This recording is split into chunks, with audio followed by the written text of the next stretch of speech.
Тус медиа Жалал Абад облусуна караштуу Чаткал районунда 4-классынан бери бөлөлөрү тарабынан зордукталып келген жабырлануучу Рустам менен байланыштым. Албетте, жабырлануучунун аты Рустам деп өзгөртүлдү.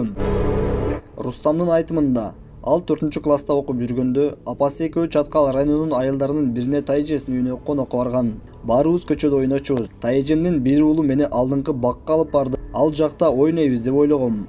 Ал мага тийише баштады. Бирок мен түшүнгөн жокмун. Анан ал штанымды жана өзүнүн шымын чечип мени зордуктады. Мен туруштук бере алган жокмун. Бул учурда мен ыйлап жибердим. Ал менин оозумду жапты. Мен аны түртүп жиберүүгө же каршылык көрсөтүүгө күчүм жеткен жок. Иши бүткөндөн кийин мени коркутуп анан ордунан туруп кетти.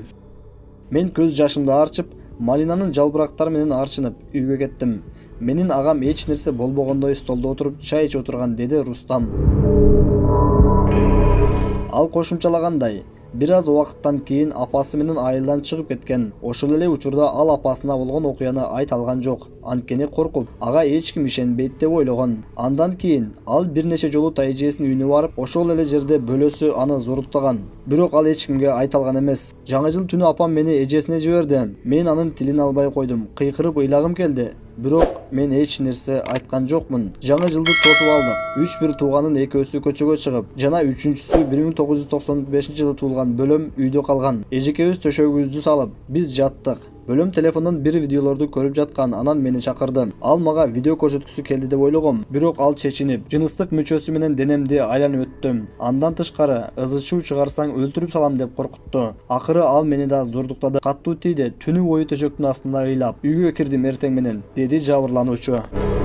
Рустамдын айтымында, анын бөлөлөрү аны 2011-жылдан 2021-жылга чейин зордукташкан. Мен кичине чоңоюп тайэжемдин үйүнө азыраак бара баштадым. 2015-жылы мен айылга көчүп келип, алардын үйүндө жашадым. Ал жерде дагы бир адам мени зордуктай баштады. Ал менден 1 жаш улуу эле. Ошол кезде болгон акыркы өз жаным кыюу жөнүндө ойлондум. Бирок буга чейин эч качан муну жасай алган эмесмин. Башымдагы окуялардын баардыгын унуткум келди. Акыркы жолу 2021-жылдын январь айында зордуктоого дуушар болдум.